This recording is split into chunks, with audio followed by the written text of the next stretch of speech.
रास्ता भद्रवती काम से सह संवाद। महाराज जी, आज आपकी जीत हुई है तो अपार भीड़ थी, महिलाएं भी अधिक थी, तो आप क्या कह रहे थे कोरोना गार्डन में देश को भीड़ ने देख लिया, जनता मेरे साथ है। सेटलमेंट मिला है, पर हमारी बात हम गए, हमने सुझाव रखा।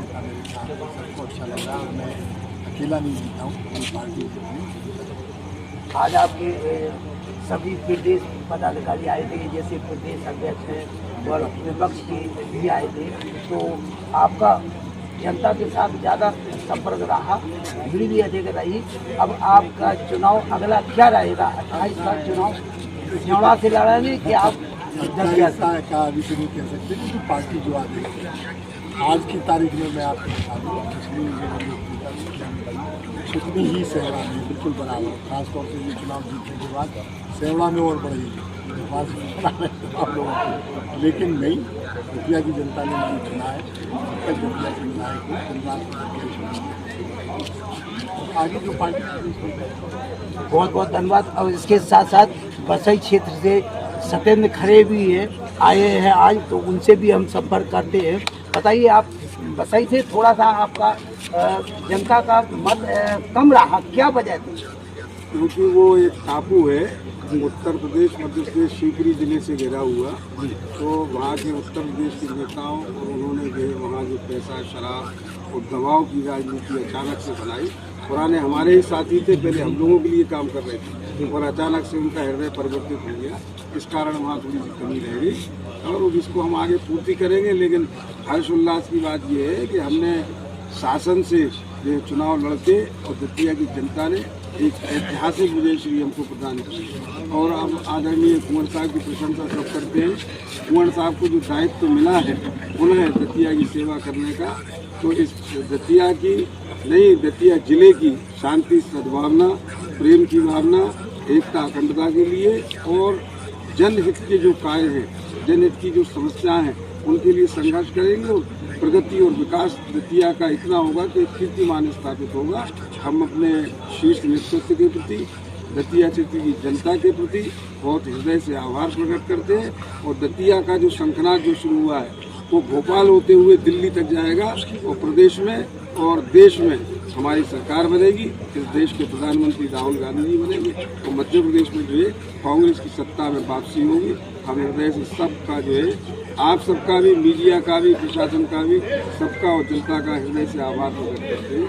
धन्यवाद। जय। बहुत बहुत धन्यवाद। मैं अशोक श्रीवास्तव, भद्रवती टाइम से सह संपादक।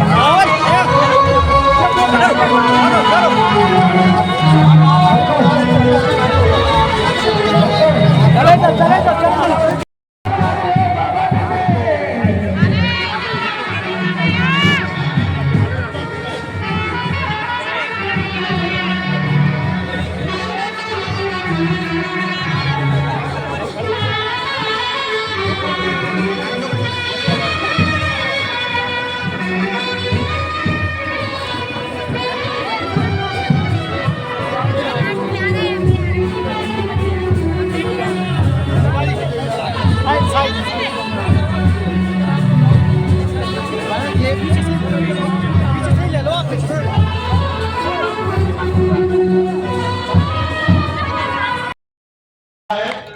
कि मैं पूरी ईमानदारी से जनसेवा करूं और राजनीति के छल कपट में, खासतौर से भ्रष्टाचार से बहुत बहुत दूर रहूं। कहा जाता है कि राजनीति कायल की कोठरी है, जिसके अंदर जो एक बार घुस गया बिना दाग लगे नहीं निकल पाएगा। अब ये तो आज दतिया की जनता निर्णय करे कि दाग लगा या नहीं लगा। देश के बहुत से नेतागण आए थे, गाँव गए, अभिलाषण सिंह जी ने कहा हजारों लोगों से मैं मिला, किसी ने आपकी बुराई नहीं। तो मैं ईश्वर को धन्यवाद दूंगा, अपने पूर्वजों को धन्यवाद दूंगा कि ऐसी कायल की कोठरी में रहते हुए भी आज दिन तक तो कोई दाग लगा नहीं है। मैं बहुत बहुत आभारी हूँ हमारी जनता का, और ईश्वर ने भी मुझे सद्बुद्धि दी है। ईश्वर से यही प्रार्थना है कि आगे भी कोई दाग न लगे, राजनीति से जब मैं निकलूं तो भी बेदाग निकलूं, यही मेरी तमन्ना है। दतिया की जनता का बहुत बहुत आभारी हूँ जिन्होंने फिर से मुझ में विश्वास व्यक्त किया। मैं आपको केवल इतना आश्वासन दे सकता हूँ कि जब तक मैं दतिया का विधायक हूँ, दतिया क्षेत्र की जनता के लिए दिन रात 24 घंटे काम करूंगा, पूरी ताकत लगा दूंगा। विपक्ष में भी अगर एकता है, विपक्ष में अगर जनता का समर्थन प्राप्त है, तो अच्छी से अच्छी सरकारों को भी झुका सकते हैं। ये काम मैं करने का पूरा प्रयास करूंगा। मैं प्रेरणा लेता हूं हमारे नेता राहुल गांधी जी से। प्रतिपक्ष के नेता की भूमिका देश में बखूबी निभा रहे हैं। कई केस उन पे लग गए, उनकी सदस्यता समाप्त कर दी गई, 2-4 दिन में उनका घर खाली करा दिया गया। सोनिया जी को, राहुल जी को 10-10, 12-12 घंटा ईडी ने बैठाया, उनके बयान लिए, लेकिन वो डरे नहीं और दबे नहीं। इसी तरह मैं उनकी पार्टी का एक छोटा सिपाही हूँ, मैं भी न तो डरूंगा न दबूंगा, आपकी सेवा में दिन रात रहूंगा और आपकी समस्याओं का हल निकालूंगा। ज्यादा दिक्कत होगी तो हमारे प्रदेश के नेतागण से निवेदन करूंगा, वहां से हमें समर्थन मिलेगा और हम इस सरकार से जो दतिया का हक है वो लेकर रहेंगे। अधिक समय मैं नहीं लूंगा। आप सबका पुनः बहुत बहुत आभार। दतिया की जनता का आभार, दतिया की कांग्रेस के कार्यकर्ताओं का आभार, प्रदेश कांग्रेस की पूरी टीम को बहुत बहुत आभार और समाजवादी पार्टी का भी बहुत बहुत आभार। धन्यवाद। जय हिंद।